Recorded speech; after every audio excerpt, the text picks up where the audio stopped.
Shalom shalom, impamba y'umukristo. Hari ikintu kimwe gusa ushobora gukora ukabona ubugingo buhoraho, ndetse ukabona ibyiza ukiri no mu isi.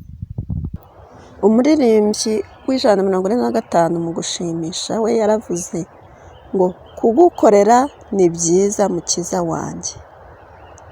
Ntabwo gukorera Imana ari ibintu bikomeye cyangwa se bigoye, gusa kure y'imbabazi z'Imana twese turi babi, ariko iyo twigiye hafi y'imbabazi z'Imana tuba beza kandi tukamukorera neza, tugatura ituro rishyitse. Ituro mvuga hano ntabwo ari amafaranga tujyana mu giseke, ahubwo nawe ubwawe uri ituro. Mbese iyo uri imbere y'Imana uri ituro ki? Ni ituro rinezeza Imana? Reka twigarukire ku ngingo yo kuvuga ngo mbese ni iki nakora kugira ngo mbone ubugingo. Kandi ni ikintu kiri simple, cyoroshye, ushobora kwiha nk'intego wowe muri wowe ubwawe, aho waba uri hose, waba uri muri Amerika, waba uri mu Rwanda, waba uri mu Burundi, waba uri muri Congo. Icyo kintu ukigize nk'intego muri wowe, kikaba umutima wawe ukajya ukigendana, cyaguhesha ubugingo, ndetse no mu gihe ukiri mu isi ukabaho ubuzima bunejeje, bufite amahoro, ubuzima bufite amahoro budafite inkomyi. Hari undi muririmbyi tugira uvuga ngo njye ndi umukristo nzahora ndiwe naho igihugu cyose cyanseka. Hari kiriya gihe hari hariho kurenganywa gukomeye ku bavuga Imana, ndetse no mu bihe byatambutse natwe byakundaga kubaho, ugasanga umuntu mu muryango arakijijwe abaye igicibwa, araciwe. Hari umusaza nzi we akimara kwakira Yesu nk'umwami n'umukiza mu bugingo bwe, umuryango we waramuciye, umwaka inka neza, umwaka abana, ati tuvire mu muryango wa kivumewe. Uko ni ukurenganywa kugiye gutandukanye kuko wamenye Yesu.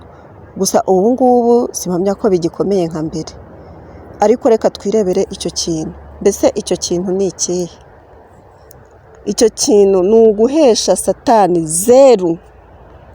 Kora uko ushoboye mu mivugire yawe, mu migendere yawe, mu myambarire yawe, mu mitekerereze yawe, uheshe Satani zeru. Mbese naza kwatendinga isomo ryawe acyure zeru. Sinzi niba muri kubyumva. Naza kugushungera acyure zeru.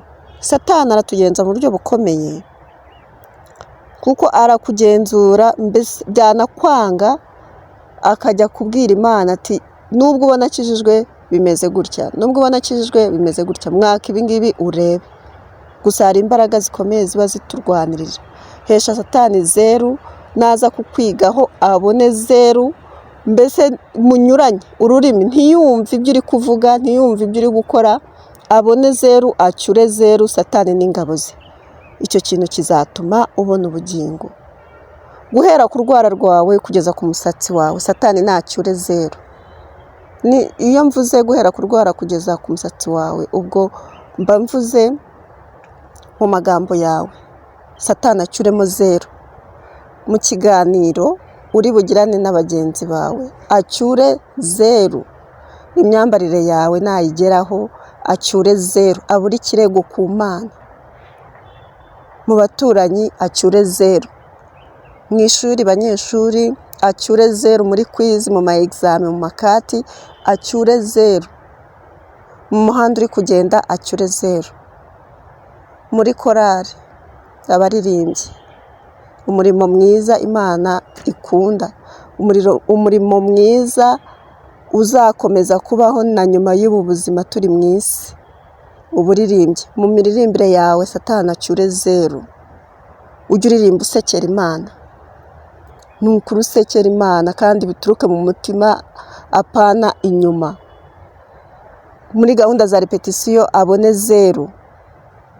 muri gahunda zanyu mwapanze nka korari, acyuremo 0. Hesha Satani 0 mu migirire yawe yose, uzarushaho, uzanesherezwa.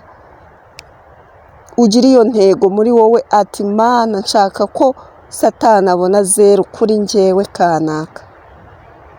Acyure 0. Ubwo yirirwa azerera mu isi, acyure 0. Ngo mu cyaha nimwo mama yambyariye. Tuba dukeneye imbabazi z'Imana kugira ngo tubashe gukiranuka. Si uko utazacumura, ahubwo iyo ucumuye bigenda gute? Hesha Satani 0 kuko turi mu isi. Ubwo Imana yavuze ati wasugushije ishano kuko umubi akumanukiye, byari ibintu bikomeye. Gusa nyuma twabonye Umwami Yesu Kristo adufasha kunesha ibyaha byo muri iyi si. Hesha Satani 0.